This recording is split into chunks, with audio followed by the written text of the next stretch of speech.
السلام عليكم ورحمة الله.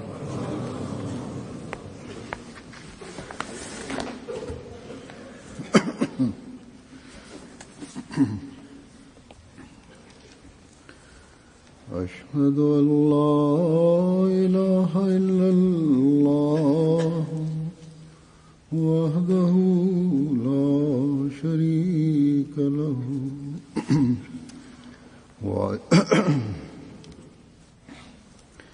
وأشهد أن محمدا عبده ورسوله أما بعد فأعوذ بالله من الشيطان الرجيم بسم الله الرحمن الرحيم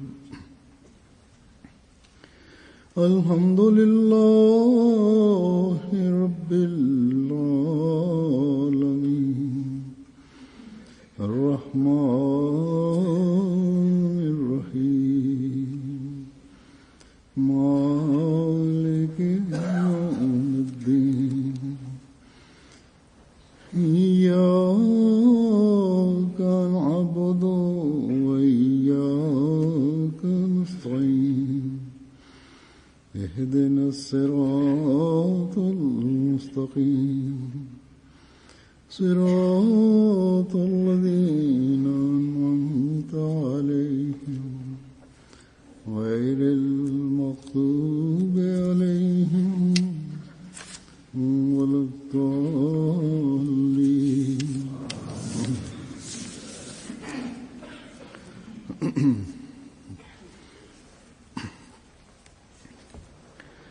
ये अल्लाह ताला का फज़ल और एहसान। Бисмиллахир-рахманир-рахим. Хазур говорит: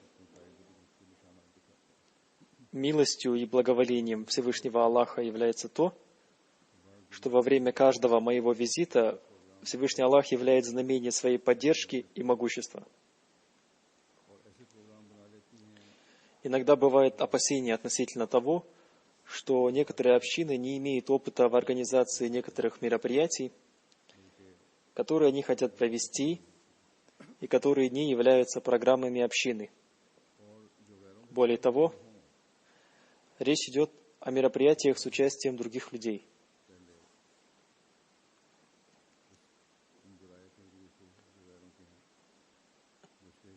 Да, это естественно, что заранее, используя средства других людей, придется информировать людей о предстоящих мероприятиях. И по этой причине возникает опасение относительно того, чтобы кто-то из противников общины, которым присуща дерзость, не испортили это мероприятие.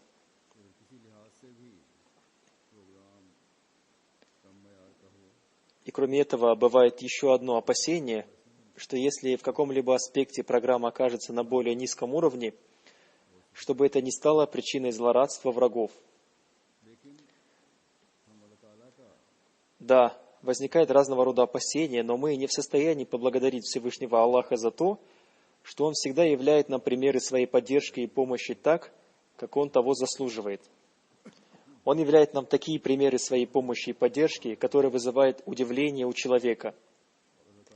И каждый раз исполнение обещания Всевышнего Аллаха Хазрату обетованному Мессии мир ему проявляется в новом виде. Более того, иногда не мусульмане настолько хвалят и дают такие высокие оценки нашим мероприятиям, что мы, организаторы этих мероприятий, сами удивляемся и начинаем думать, неужели наше мероприятие действительно прошло на таком высоком уровне, что наши немусульманские гости так хвалят их. Более того, эта похвала не бывает простой формальностью, а кажется, что эти чувства выходят из сердец тех гостей не мусульман, которые участвовали в наших мероприятиях.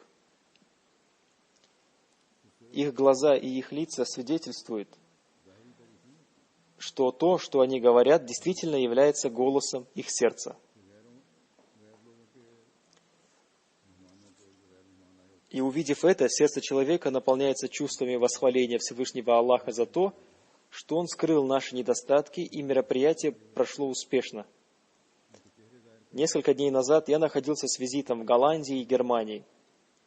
Что касается Германии, то по милости Всевышнего Аллаха, община у нас там очень большая и организованная. И там члены нашей общины имеют хорошие связи с людьми, представляющими различные социальные группы.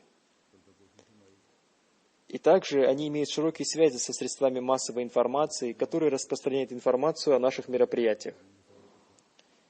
Иногда некоторые газеты и другие СМИ, увидев развитие общины, дают негативные новости об общине. И также некоторые политики, имеющие в основном азиатское происхождение, ради своей дешевой популярности время от времени проводят кампании против общины.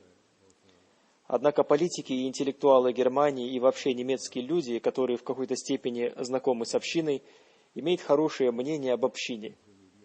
И по этой же причине, видя истинную картину ислама, они имеют о нем правильное представление. Одним из способов представления ахмадийского ислама в Германии является проведение различных мероприятий, то есть тех мероприятий, в которых принимает участие не только община.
Но что касается общины Голландии, то она все еще небольшая. И более того, они до сих пор не приложили достаточно активных действий для организации таких мероприятий, благодаря которым на большой части страны посредством средств массовой информации распространилась бы информация об Ахмадияте, то есть истинном исламе. И также они не имели таких серьезных контактов, благодаря которым члены парламента, люди, принадлежащие к интеллектуалам, дипломаты и подобные им группы людей знали бы об общине и считали общину, представляющей ислам. Но Всевышний Аллах устроил возможность того, что один член парламента Голландии, который живет в Нунспите, в том же районе, в котором находится центр нашей общины, и он однажды тоже встретился со мной во время Джалсы Салана в Голландии. Благодаря ему, посредством него, Всевышний Аллах сделал возможным проведение одного мероприятия в здании парламента. И этот член парламента был или все еще им является в настоящее время заместителем председателя комитета по иностранным делам. С его помощью комитет по иностранным делам организовал мероприятие в одном из залов здания парламента. И глава общины Голландии написал мне: мы организовали такое-то мероприятие и просим вас приехать на него. И таким образом я принял в нем участие.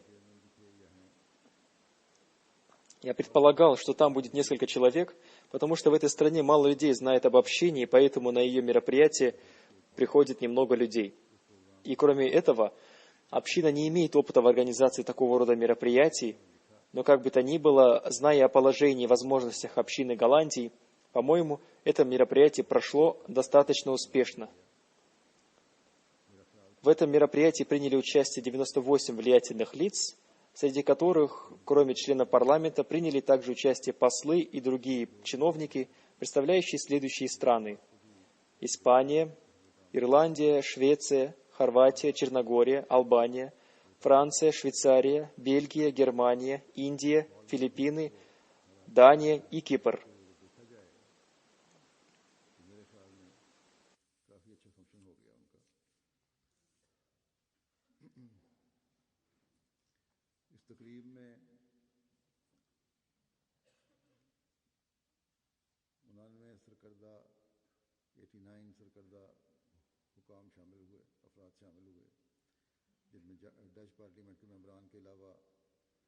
Spain, Ireland, Sweden, Croatia, Montenegro, Albania, France, Switzerland, Belgium, Germany, India, Philippines, Denmark और साइप्रस से ताल्लुक़ रखने वाले मेंबरान पार्लियामेंट, एम्बेसडर्स और बाज़ दूसरे सरकारी हुकाम और नुमाइंदगान शामिल थे। जैसा कि मैंने कहा कि जर्मनी की जमात के अक्सर जगहों पर अच्छी सतह के लोगों से ताल्लुकात हैं। Как я уже сказал, община Германии имеет хорошие контакты во многих местах на высшем уровне. Но, несмотря на это, они все еще не смогли организовать мероприятия такого уровня. Нет никакого сомнения, что в наших мероприятиях принимают участие большие и известные люди, которые хвалят наше служение человечеству. И также, увидев истинную картину ислама, они выражают свое мнение об этом. Но в Германии до сих пор не было организовано мероприятие такого уровня. Возможно, одна из причин этого заключается в том, что по сравнению с Голландией, Германия является большой страной. Но как бы то ни было, община Голландии сделала этот шаг и установила контакты с газетами и другими средствами массовой информации. И я надеюсь, что они приложат усилия, чтобы еще больше их расширять, и не будут считать то, что они сделали до этого, своим пределом.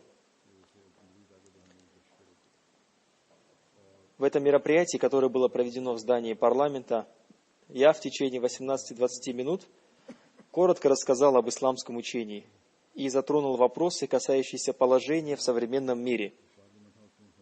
Обычно, когда я где-то выступаю и рассказываю об исламском учении и что-то из учения священного Корана, то люди все это понимают и выражают свое мнение, что они получают ответы на свои вопросы. Но здесь, на этом мероприятии, 3-4 члена парламента, представляющие разные партии, после моего выступления сказали: «Теперь мы хотим задать вопросы». Я ответил: «Хорошо, если вам недостаточно того, что я сказал, задайте свои вопросы». Затем они задали некоторые вопросы, которые касались ничего иного, как того, о чем я уже рассказал. Мне показалось, как будто они своими вопросами хотят, чтобы я в какой-то момент сказал в ответ на их вопросы, что учение ислама является неверным, Боже упаси, или они хотели, чтобы я сказал что-то такое, из-за чего они получили бы возможность в чем-то обвинить ислам. И то же самое почувствовали и члены парламентов других стран, и они высказали свои мысли об этом после этого мероприятия. Они сказали, что поведение одного-двух из них было неподобающим. Более того, присутствующие на этом мероприятии и другие голландцы тоже выразили свое недовольство ими и сказали, что им стыдно за них. Но как бы то ни было, нам это безразлично. Они подумали, что, возможно, они хотели огорчить меня, но как бы то ни было, по милости Всевышнего Аллаха, Он даровал мне большое терпение для такого рода вещей. Один из них даже сам понял и признал это, потому что, когда после этого мероприятия он подошел ко мне, чтобы сфотографироваться со мной, он сказал: «Если мои вопросы были неподобающими, то я прошу у вас прощения за это». Так что это мероприятие имело некоторые особенности, которые вы, вероятно, видели по МТА и слышали о них, или прочитайте о них в отчетах. Сейчас невозможно рассказать обо всем этом подробно, но это мероприятие произвело сильное впечатление на людей, принимавших участие в этом мероприятии. Это произвело большое впечатление на тех немусульман, которые услышали об исламе. Иногда позже появляется мысль, что если бы на такой-то вопрос был бы дан такой-то ответ, то было бы лучше. Но Всевышний Аллах оказал свою милость тем, что ответы, которые я дал, произвели на людей сильное впечатление. И позже они выразили свое мнение об этом, сказав: ответы, которые вы дали на такого рода вопросы, были прекрасны. Как бы то ни было, это является делом Всевышнего Аллаха. Это Он, овладев их сердцами, внушает в них благоговейный трепет. Потому что человеческие усилия ничего не могут сделать, пока это не делает Аллах. Проведение этого мероприятия само по себе является особой милостью Всевышнего Аллаха. А если община Голландии скажет, что это мероприятие было проведено благодаря усилиям какого-то человека или общины Голландии, то это является неверным. Более того, я думаю, что большинство из них скажет: Нам непонятно, как вообще все это могло произойти. И тот член парламента Голландии, который помог организовать это мероприятие, отметив высокий уровень этого мероприятия, сказал одному нашему мусульманину Ахмади, средства массовой информации должны были уделить ему гораздо большее внимание. Хотя по-нашему того внимания, которое проявили СМИ, было достаточно. Но, по его мнению, этого было недостаточно. Он думает, что новость об этом должна была быть на первых страницах газет, чтобы люди этой страны могли узнать о верном учении ислама. Короче говоря, он выразил свое недовольство тем, что средства массовой информации не сделали того, что они должны были сделать. Выразив свое мнение об этом, он также сказал: «Другие члены парламента спрашивали у меня, как ты смог организовать такое мероприятие? Значит, не только мы так думаем, но и другие тоже думают, как такое маленькое общине, как наше, удалось организовать такое мероприятие в здании парламента». Этот член парламента также сказал, это мероприятие, которое было проведено в здании парламента, было более успешным, чем он надеялся, в плане количества участников и того, что на нем было сказано. Еще он сказал, последствия этого мероприятия будут оказывать свое влияние еще долгое время, потому что глава Ахмадийской мусульманской общины передал свое послание наилучшим образом. И оно произвело большое впечатление. Жители Голландии имеют право видеть миролюбивый облик ислама, они нуждаются в таком послании, и проведение этого мероприятия в здании парламента с участием халифатуль Мессии является только первым шагом. Теперь мы будем проводить больше таких мероприятий. В конце мероприятия он выразил свое мнение об этом.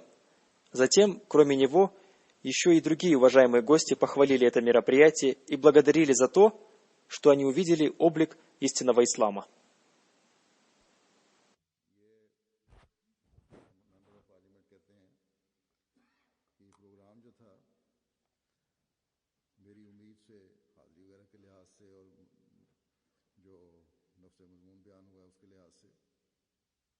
बहुत ज़्यादा कामयाब रहा और ये कहते हैं कि अब इसके दूर रस नताइज निकलेंगे क्योंकि इमाम जमात अहमदिया ने अपना पैगाम नहायत मौसूल रंग में दिया। हॉलैंड के लोगों का ये हक है कि उनको इस्लाम का अमन पसंद चेहरा भी दिखाया जाए, उनको इस पैगाम की ज़रूरत है। खलीफतुल मसीह के साथ पार्लियामेंट की ये तकरीब पहला कदम था। ये कहते हैं अब हम मज़ीद ऐसे प्रोग्राम का इनेकाद करेंगे, बल्कि वहाँ उन्होंने आखिर में इजहार भी किया था।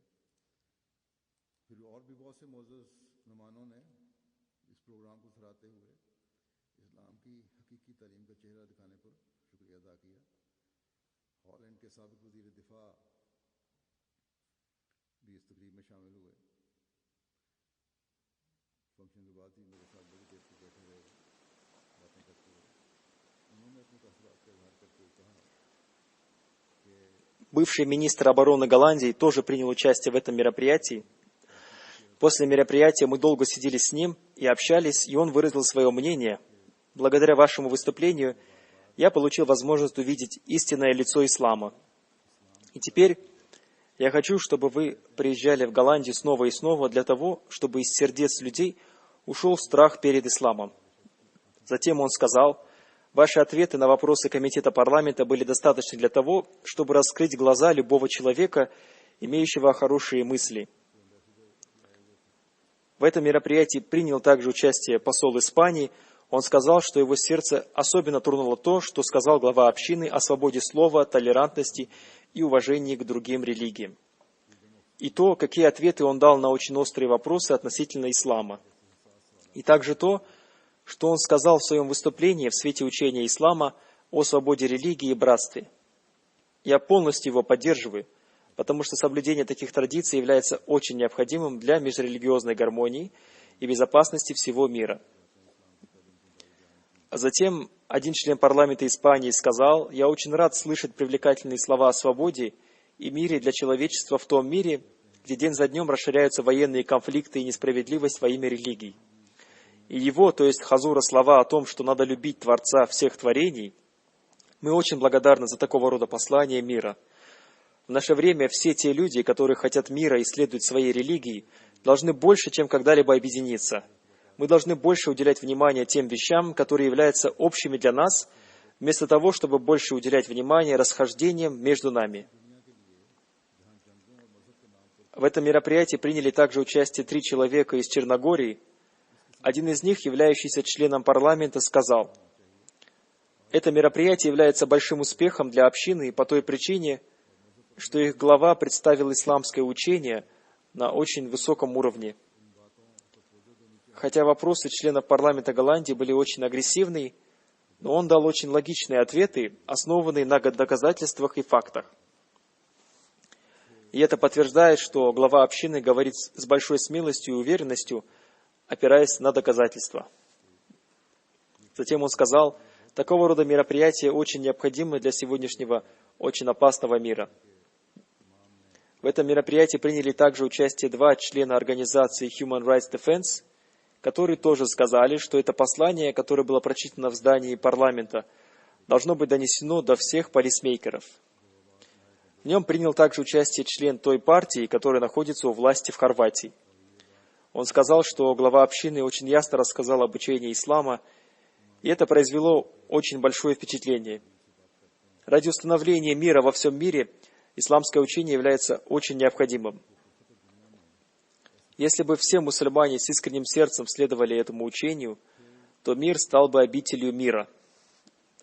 Позиция главы общины относительно свободы слова не оставляет никаких сомнений и производит большое впечатление, особенно относительно Холокоста. В некоторых странах мира есть ограничения относительно Холокоста, и его мнение еще больше укрепит их позицию. Несмотря на тот факт, что в Пакистане мусульмане Ахмадии подвергаются притеснениям и несправедливости, тем не менее, глава Ахмадийской общины не критиковал прямо Пакистан и прекрасным образом назидал мусульман следовать истинному учению ислама, и это произвело очень большое впечатление. Затем очень правильной является его позиция относительно ограничения распространения оружия и запрета на финансирование террористов.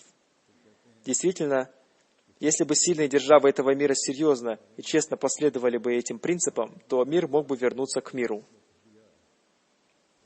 Затем один член парламента Швеции сказал: «Выступление было очень хорошим и производящим большое впечатление, и, будучи духовным главой религиозной общины, своим выступлением он разбудил людей, обладающих властью. Не оставляет никаких сомнений то, что его выступление было основано только на правде». Глава общины очень простыми словами обратил внимание людей на такие вещи, как мир, справедливость, любовь к человечеству и братство между людьми, и передал свое послание об этом.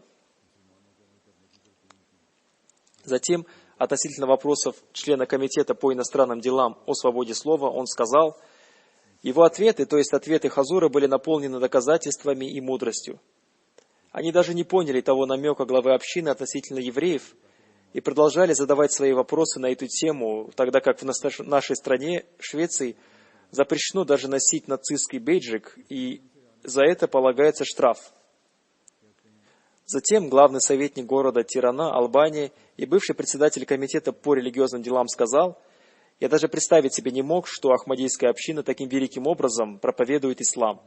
Имам Ахмадийской общины очень высоким и красивым стилем описал исламское учение.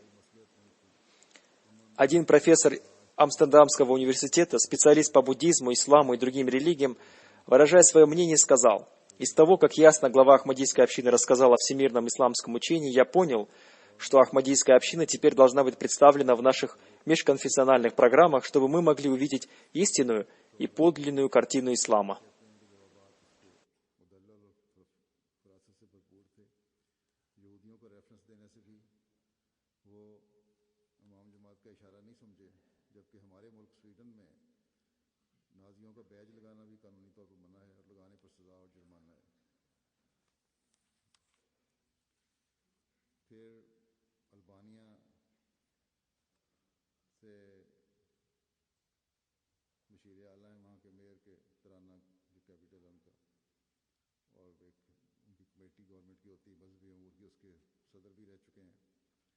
कहते हैं कि मेरे तसव्वुर में भी नहीं था कि जमात अहमदिया ऐसे अजीम शान तरीक पर इस्लाम की तबलीग कर रही है। इमाम जमात अहमदिया ने नहायत आला पैराए में और बहुत दिलकश अंदाज में इस्लामी तालीमात की अक्कासी की है। एम्स्टर्डम यूनिवर्सिटी के प्रोफेसर जो बुद्धिज़्म और इस्लाम और दीगर मज़ाहब के माहिर हैं, उन्होंने अपने ख्यालात का इज़हार करते हुए कहा कि इमाम जमात ने इस्लाम की अमन के हवाले से तालीम का जिस वाज़ेह अंदाज में जिक्र किया है, इससे मुझे इस बात का अंदाज़ा हुआ है कि हमारे इंटरफेथ डायलॉग्स के प्रोग्रामों में जमात Кроме этих мероприятий, представители телевизионных и радиоканалов и газет ежедневно брали у меня интервью. Мы долго с ними беседовали. Интервью продолжались по 30, 35 и 40 минут. В них было рассказано о статусе притязания Хазрата Обетованного Мессии мир ему, учении ислама, о мире во всем мире, о системе халифата и других вопросах. Вы сможете прочитать подробности этого в газетах или посмотреть по каналу МТА. Одним словом, очень большое количество людей в Голландии познакомились с общиной. Согласно словам этого профессора, теперь образованным людям этой стране придется признать, что если им надо узнать об истинном учении ислама, то им надо пригласить мусульман Ахмади на свои мероприятия. Первое интервью у меня взял журналист канала RTV города Нунспита, которое было передано из мечети Байтун-Нур, и через интернет оно было распространено по всему миру. Затем у меня взял интервью журналист районного телевизионного канала Гилдерленд, и посредством этого канала весть ислама была донесена более чем до 2 миллионов людей. Этот журналист сказал: «Этот канал у нас имеет такую же важность, как у вас канал BBC». Затем 6 октября у меня взял интервью журналист общенациональной газеты Голландии, и хотя эта газета издается тиражом всего 50 тысяч экземпляров, но ее читателей по интернету гораздо больше. Затем 7 октября у меня взял интервью журналист районной газеты, тираж этой газеты около 100 тысяч экземпляров. Затем 9 октября у меня взял интервью журналист общенациональной газеты Голландии. Читателей этой газеты достаточно много. По милости Всевышнего Аллаха, посредством этих интервью и СМИ, много людей познакомились с общиной. Как я сказал, Ахмадийская община Голландии впервые связалась с таким количеством людей, и таким образом их мероприятие было очень хорошим. 3 национальные газеты и 9 районных газет Голландии опубликовали новость о моем визите. Кроме этого, 9 интернет-газет опубликовали новости о моем визите. Через газеты более чем до 3 миллионов людей дошла весть ахмадийского ислама. Как я сказал, мое интервью каналу RTV города Нунспита было распространено по сети канала НТВ по всей стране, и через интернет оно было распространено по всему миру. 7 октября Национальное радио Голландии в 9 часов вечера выпустило программу о моем визите. Таким образом, посредством радио весть ислама дошла до 500 000 людей. Затем национальный телевизионный канал выпустил 5-минутную программу, в которой было рассказано о моем выступлении в парламенте и церемонии закладки первого камня в основании новой мечети. Кроме этого, и другие телевизионные каналы тоже сообщили новости о моем визите. По мнению общины, через эти 2 канала весть ислама дошла до 5 миллионов людей. Если посмотреть в целом, то весть общины дошла до 8 миллионов людей посредством СМИ Голландии. Затем Всевышний Аллах даровал мне возможность положить первый камень в основании второй мечети в Голландии, дай Всевышний Аллах, чтобы она была построена как можно быстрее. Община строит там мечеть спустя 60 лет. Там уже были 2 молитвенных дома, но второй мечети до сих пор не было, и само время требовало, чтобы там была построена вторая мечеть. В мероприятии закладки первого камня в основании мечети приняли участие 102 гостя. Среди этих гостей были мэр города Алмери, адвокаты, судья, врачи, архитекторы, главы религиозных общин и другие люди, представляющие разные социальные группы. Кроме них, в них приняли участие гости из Албании, Черногории, Хорватии, Швеции, Испании и Швейцарии. Они также приняли участие в мероприятии, проведенном в парламенте. Господин мэр города Алмери, выражая свое мнение, сказал: «Ваши слова оказали большое влияние на мое сердце. Ваше послание о необходимости создания мирной атмосферы в мире оказывает очень большое влияние. И мы все должны приложить практические усилия для этого. Затем он сказал: ваше послание о необходимости установления мира во всем мире обязательно распространится. Затем член городского совета сказал: ваше послание является маяком для всех людей. Затем глава либеральной партии сказал: кажется, что в будущем ваша община станет гарантом мира во всем мире. В Голландии работает национальное мусульманское радио. Оно тоже передало новость о церемонии закладки первого камня в основании мечети. И в этой программе оно рассказало о втором прибытии обетованного Мессии мир ему, и обо мне оно сказало: он является халифом обетованного Мессии мир ему, и он приехал сюда с целью положить первый камень в основании новой мечети. Затем оно озвучило некоторые части моего выступления на этом мероприятии. Кроме этого, другие средства массовой информации передали новости об этом мероприятии.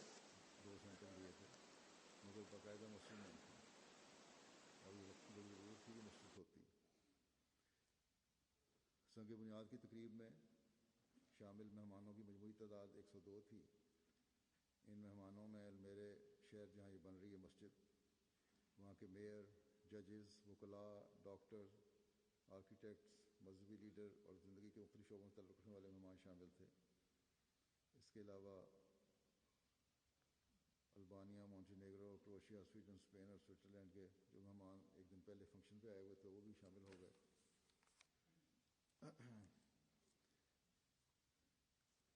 अजमेरे के मेयर साहब ने इजहार ख्याल करते हुए फरमाया कि आपकी बातें सुनकर दिल पर बड़ा असर हुआ है, जो भी मस्जिद के बारे में की गई हैं, और ये पैगाम जो आपने दिया है एक पुरअमन फ़ज़ा कायम करने के लिए नहायत असरअंगेज़ है, और हम सबको मिलकर इसको अमली तौर पर नाफिज करने की कोशिश करनी चाहिए। फिर ये कहते हैं कि हमें उम्मीद है कि मस्जिद के ज़रिए ये पैगाम, अमन का पैगाम ज़रूर फैलेगा। फिर वहाँ के एक लोकल काउंसिल के मेंबर हैं, काउंसलर, वो कहते हैं कि ये पैगाम जो है तमाम मकात पे फ़िक्र के लोगों के लिए मशअल राह है। एक सियासी पार्टी है, लिबरल पार्टी, उसके लीडर कहते हैं कि लगता है कि मुस्तकबिल में आपकी जमात ही इस दुनिया में अमन की दामन है। फिर वहाँ एक मुस्लिम रेडियो भी चलता है, नेशनल मुस्लिम रेडियो के नाम से। जिस रोज़ मस्जिद की संग बुनियाद का प्रोग्राम था, इसी रोज़ नेशनल मुस्लिम रेडियो ने 4.5 मिनट की रिपोर्ट अजमेर मस्जिद की तामीर के प्रोग्राम के बारे में नशर की, जिसमें हज़रत मसीह मौऊद अलैहिस्सलाम की आमद सानी के बारे में बताया, और हुजूर और यहाँ मेरे बारे में भी बताया गया कि मसीह मौऊद के खलीफा हैं। और После этого я положил первый камень в основание 2 мечетей в Германии. Там тоже приняли участие уважаемые и образованные люди этих городов. В Германии тоже были проведены хорошие мероприятия, и больше людей узнало об общине. Я положил первый камень в основании мечети в городе Нордхорн, и там у меня взял интервью один телевизионный канал и сообщил об этом в новостях. В этом мероприятии в Нордхорне принял участие бывший мэр города. Он сказал своим друзьям: в воскресенье вам не нужно ходить в церковь, потому что обо всем, в чем мы нуждаемся, нам рассказал халиф. Некоторые люди таким образом выражают свое мнение. Пусть Всевышний Аллах поистине раскроет их сердца, и они примут учение ислама, поняв его. Одна немецкая женщина сказала: это мероприятие было очень хорошим, и хотя я немного знаю об исламе, но из того, что рассказал халиф Мессии, я узнала о правильном исламе. Я являюсь католичкой, но сегодня я получил знания еще об одной религии – исламе. Услышав выступление халифа, во мне возникло сильное желание больше узнать об исламе. Он рассказал нам об истинности ислама. Он рассказал о том, что ислам основывается на любви, свободе и мире. Больше всего мне понравилось, что ислам уделяет особое внимание правам соседей. Еще одна немецкая женщина сказала: я совсем не религиозна и даже не знаю, что в мире существует халиф. Но сегодня, когда я увидела и услышала халифа, я покидаю это мероприятие с лучшим мнением об исламе. Я узнала, что мечети служат не только для поклонений, но и более того, они учат служить людям.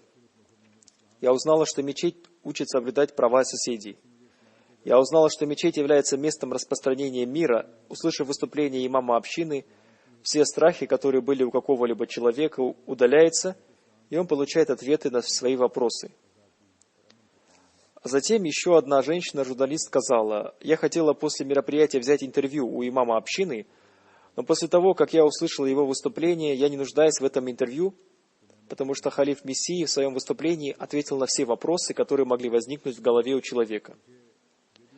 На мероприятие приехала еще одна женщина вместе со своим мужем, и она сказала ему: «Пойдем вместе на это мероприятие». Но он сказал: «Я не пойду, я буду ждать тебя на парковке в машине.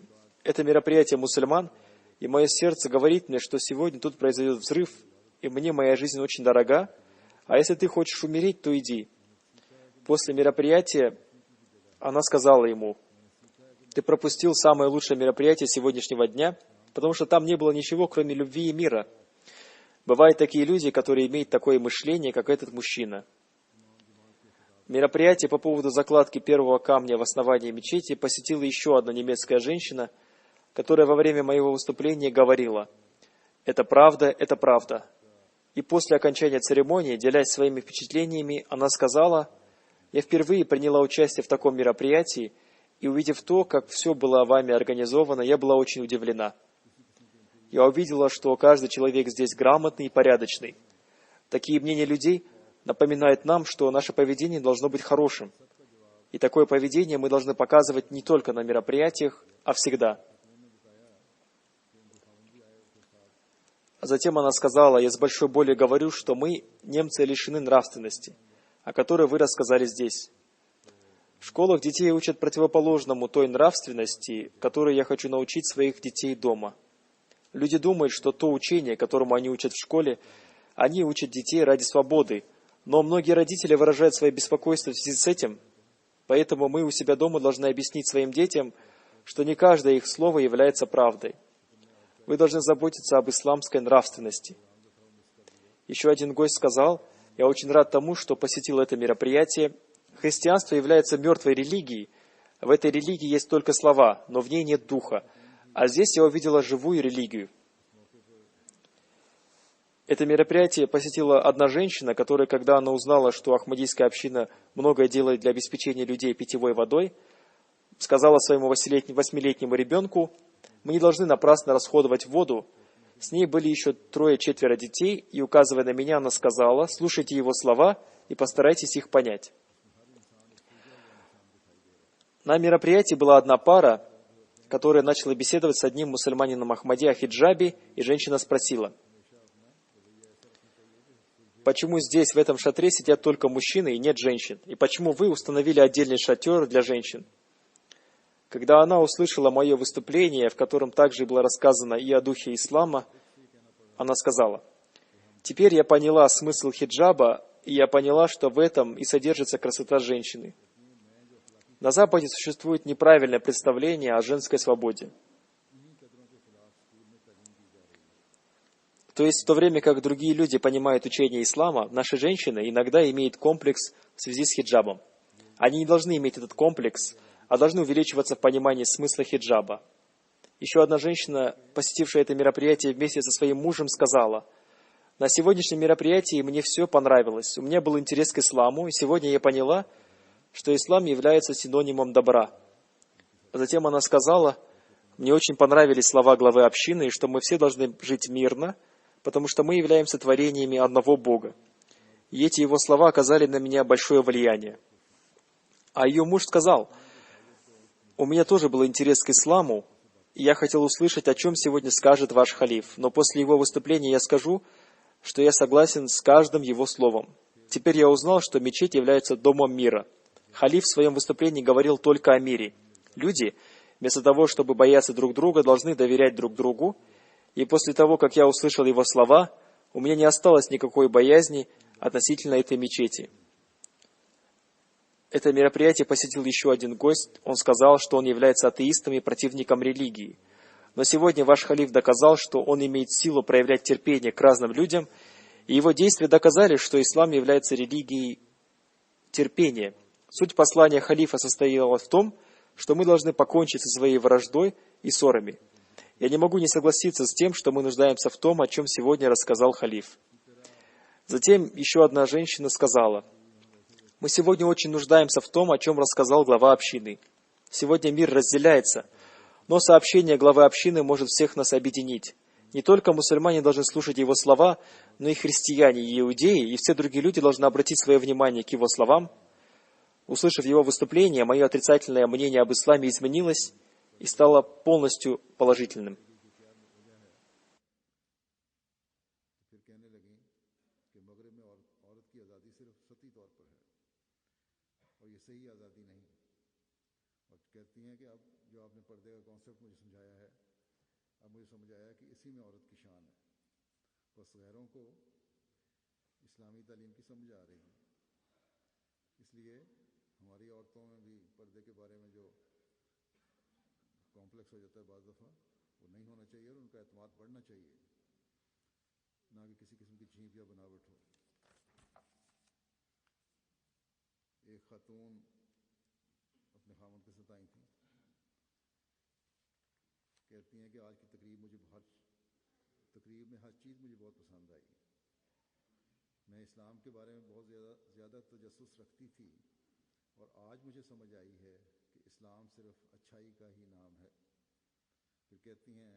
Здесь, в городе Нордорн, газеты опубликовали новость о мероприятии закладки первого камня в основании мечети.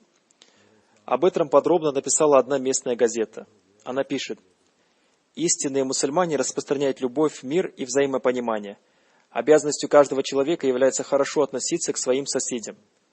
Тираж этой газеты достаточно большой. Через эту газету весть ислама дошла до 320 тысяч людей. Затем местное телевидение этого района сообщило новость о церемонии закладки первого камня в основании мечети. И много миллионов людей видели эту программу. Общий тираж местных газет, которые опубликовали эту новость, составил 170 тысяч экземпляров. Общий тираж всех газет, которые опубликовали новости о мероприятии закладки первого камня в основании мечети, составил 490 тысяч экземпляров. Кроме этого, говорят, что количество радиослушателей и зрителей телевидения, до которых дошла эта информация, составляет много миллионов людей. В этом году состоялся первый выпуск миссионеров Ахмадийского университета Германии, завершивших 7-летний курс обучения. Всего было выпущено 16 миссионеров. В этом году состоялось ежегодное собрание выпускников Ахмадийского университета. И участие в нем было основной целью моего посещения Германии. Ахмадийский университет в Германии начал работать в маленьком здании Байтуль-Субух в нескольких комнатах. А теперь, по милости Всевышнего Аллаха, община Германии построила здание Ахмадийского университета, в котором есть все удобства. В этом здании есть аудитории, залы, библиотека, общежитие и так далее. Это здание очень красивое, и в нем прошло это мероприятие. И по милости Всевышнего Аллаха оно прошло очень хорошо. Пусть Всевышний Аллах дарует возможность этим выпускникам-миссионерам правильным образом служить общине. И пусть Он дарует им возможность с преданностью выполнять свое посвящение. Хазрат обетованный Мессия мир ему изрек: относительно нашей общины есть большие обещания Всевышнего Аллаха. Никакой человек, никакой разум, никакая дальновидность и никакие мирские вещи не могут помочь исполнению этих обещаний. Только когда Всевышний Аллах сам обеспечивает этими средствами, это дело выполняется. Далее он сказал: «Я знаю, что Бог установил эту общину, и по Его милости она развивается. Истина состоит в том, что никакой народ не может развиваться и расти, пока нет желания Всевышнего Бога. Но когда становится угодно Всевышнему Аллаху, народ становится подобным семени. Подобно тому, как до начала времени развития семени и роста побега нельзя понять, появится он или нет, таким же образом сложно и даже невозможно понять, как будет развиваться этот народ». Хазур поясняет: как неизвестно о семени, будет ли оно развиваться или нет, но когда оно прорастет, оно приносит свои плоды. Таким же образом, о развитии этого народа людям неизвестно, будет ли он развиваться или нет. Хазрат обетованный Мессия мир ему продолжает: поэтому, когда предопределение Всевышнего Аллаха принимает решение, чтобы это дело совершилось, оно начинает выполняться. И Всевышний Аллах обещал Хазрату обетованному Мессии мир ему, и его предопределение заключается в том, что, иншаллах Та'ала, община разовьется и увеличится. И такое отношение Всевышнего Аллаха к общине мы видим повсюду. Все, о чем я рассказал, и все, что делается, все это совершается с помощью Всевышнего Аллаха. Все эти дела не являются заслугой какого-то человека или нескольких членов общины. Да, понимая предопределение Всевышнего Аллаха, мы должны стараться по возможности, насколько мы можем, стать его частью и обрести милости Всевышнего Аллаха. Пусть Всевышний Аллах дарует нам возможность этого.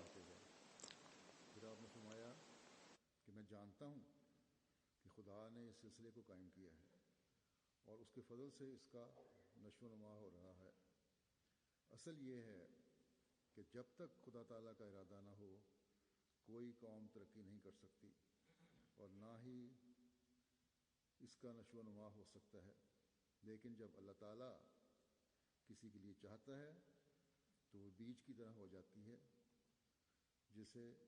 जैसे कबल अज़ वक्त बीज के नशो नुमा और उसके आसार कोई नहीं समझ सकता, उस कौम की तरक्कियों को भी मुहाल और नामुमकिन समझते हैं। जिस तरह बीज का नहीं पता कि उगना है कि नहीं, लेकिन जब उगता है तो फल फूल लाता है, इसी तरह फरमाया कि उस कौम की तरक्कियों को भी लोग पहले यही समझते हैं, पता नहीं होगी कि नहीं होगी। बस अल्लाह ताला की तकदीर जब फैसला करती है कि ये हो तो वो काम होना शुरू हो जाता है।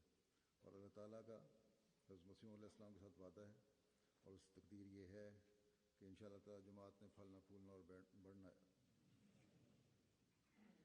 और यही कुछ सलूक भी हमें अल्लाह ताला का जमात के साथ नज़र आता है हर जगह। ये जो कुछ हो रहा है, जिसको रिपोर्ट मैंने बयान की है, ये सब अल्लाह ताला के काम है। किसी की ज़ात का या चंद इंसामिया के मेंबरान का कमाल नहीं है जो इस प्रोग्राम को अगर कोई कामयाबी हुई है तो मिली है। हाँ, अल्लाह ताला की तकदीर को समझते हुए हमसे जो कोशिश हो सकती है हमें करनी चाहिए, ताकि हम भी इसका हिस्सा बन जाएं और अल्लाह ताला के फजलों को हासिल करने वाले हों। अल्लाह ताला हमें इसकी तौफीक अता फरमाए। नमाज जुमा के बाद मैं एक जनाज़ा गायब भी पढ़ाऊँगा। После пятничной молитвы я проведу молитву Джаназа Гаиб за упокойную молитву в отсутствии тела покойного, уважаемого господина Мирзы Асхара Ахмада, сына обетованного реформатора, да будет доволен им Аллах. Он скончался 14 октября 2015 года. Инна лилляхи ва инна иляйхи роджиун. Он был последним из скончавшихся сыновей Хазрата обетованного реформатора, да будет доволен им Аллах.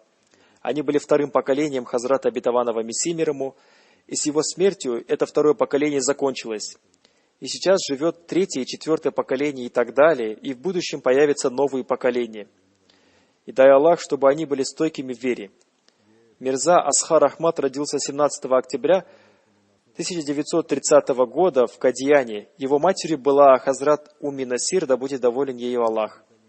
Начальное образование он получил в Кадьяне, и там же он закончил среднюю школу. После раздела Индии он поступил в Ахмадийский университет в Рабве. И после его окончания в течение 1 года он работал в качестве начальника отделения в Тахрике Джадид. Затем, 21 октября 1963 года, он был назначен заместителем начальника финансового отделения Садр Анджуман Ахмадия. Хазрат обетованный реформатор однажды сказал: «Я хочу, чтобы один из моих сыновей служил общине в финансовых делах». И говорят, что, возможно, по этой причине Хазрат обетованный реформатор назначил его заместителем финансового отделения. И вся его жизнь прошла в служении общине в финансовом отделении. В 1992 году он вышел на пенсию. Он также имел честь служить общине в Фуркан-батальоне. Он имел прочную связь с Ахмадийским халифатом, и он был моим дядей. Но он проявлял ко мне большое уважение. На первой джалсе в 2003 году, в которой я принял участие в качестве халифа, я видел, что он стоял в толпе людей, и когда мой взгляд попал на него, и он увидел это, он очень эмоционально поднял свою руку, и на его лице были видны искренность и преданность. Он помогал бедным людям, пусть Всевышний Аллах проявит к нему свое милосердие и милость. В 1956 году Хазрат, второй халиф обетованного Мессии, провел церемонию его никаха с госпожой Кайсирой Ханум, дочерью хана Саида Ахмада хана. Он оставил 2 дочерей и 2 сыновей. Один из его зятьев является посвятившим свою жизнь служению религии, и он работает в Рабве. А второй его зять, господин доктор Ирфан, живет в Лондоне.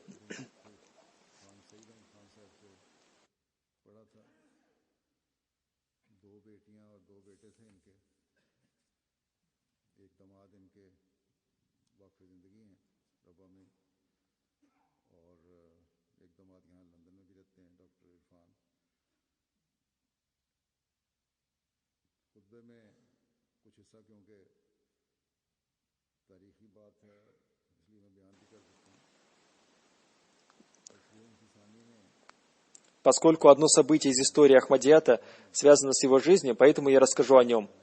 Хазрат, обетованный реформатор, да будет доволен им Аллах, во время его никаха сказал: «Сегодня я стою перед вами с той целью, чтобы объявить об одном никахе, и это никах моего сына Мирзы Асхара Ахмада, который заключается с госпожой Кайсарой Ханум, дочерью покойного хана Саида Ахмада хана. Мы уже имеем двойное родство с госпожой Кайсарой Ханум, а теперь, благодаря заключению этого никаха, уже состоялось 3-е родство с ней. Первое родство состоит в том, что она является внучкой карнала Асафа Али хана. Господин карнал Асаф Али хан был мужем сестры Наваба Мухаммада Али хана и его двоюродным братом. То есть, она была внучкой мужа сестры того человека, за которого Хазрат обетованный Мессия мир ему выдал замуж свою дочь. Затем, в период халифата первого халифа, да будет доволен им Аллах, дочь Кайсары Ханум вышла замуж за сына первого халифа. А второе родство с ней основывается на откровении Всевышнего Аллаха обетованному Мессии мир ему. Госпожа Кайсара Ханум была внучкой господина Абдуль Маджида хана, сына господина хана Мухаммада хана Капур Талви. Господин хан Мухаммад хан был одним из самых первых сподвижников обетованного Мессии мир ему. Хазрат обетованный реформатор, да будет доволен им Аллах, сказал: «Очень жаль, что наша община проявляет большую лень в том, чтобы помнить о своей истории. Может быть, в мире есть такой же народ, который настолько же ленив в том, чтобы помнить свою историю. Возьмите, например, христиан. Они не проявляют такую лень, чтобы помнить свою историю. А мусульмане первых веков ислама так подробно рассказывали об образе жизни сподвижников, что по этой теме написано много книг, состоящих из 1000 страниц. Но наша община, несмотря на то, что она была создана в период знания, проявляет большую лень в том, чтобы помнить свою историю. Поэтому я уже напомнил вам о том, что вы должны стараться помнить историю своей семьи. Вы должны помнить о сподвижниках обетованного Мессии мир ему и написать о них». Затем Хазрат обетованный реформатор, да будет доволен им Аллах, сказал: «Я рассказывал о том, что господин хан Мухаммад хан был одним из первых сподвижников Хазрата обетованного Мессии мир ему, и он настолько любил общину, что когда 1 января 1904 года он умер, то на следующий день Хазрат обетованный Мессия мир ему, придя в мечеть, после совершения молитвы сказал: «Я получил откровение, что умер какой-то человек из семьи обетованного Мессии мир ему». Присутствующие там люди сказали: «По милости Всевышнего Аллаха, все члены семьи обетованного Мессии мир ему живы-здоровы». В таком случае о каком человеке говорится в этом откровении? Хазрат обетованный Мессия мир ему сказал: «Вчера умер господин хан Мухаммад хан Капур Талви, и это откровение я получил о нем». То есть Всевышний Аллах в откровении назвал его одним из членов моей семьи. Затем о нем было еще одно откровение. К детям будут относиться мягко. Одним словом, Хазрат обетованный реформатор, да будет доволен им Аллах, сказал, что выражать соболезнования по поводу его смерти и говорит о том, что умер какой-то человек из моей семьи, это означает, что в глазах Всевышнего Аллаха духовным образом он был включен в число членов моей семьи. Поэтому это является вторым родством госпожи Кайсары Ханум с нами, потому что она является внучкой того человека, которого Всевышний Аллах назначил одним из членов семьи обетованного Мессии мир ему. Я рассказал об этом событии из-за его исторической важности. И я помню, что после смерти супруги Мирзы Асхара Ахмада я уже рассказал об этом. Я молюсь о том, чтобы Всевышний Аллах отнесся к нему с милостью и прощением и даровал ему место среди любимых им.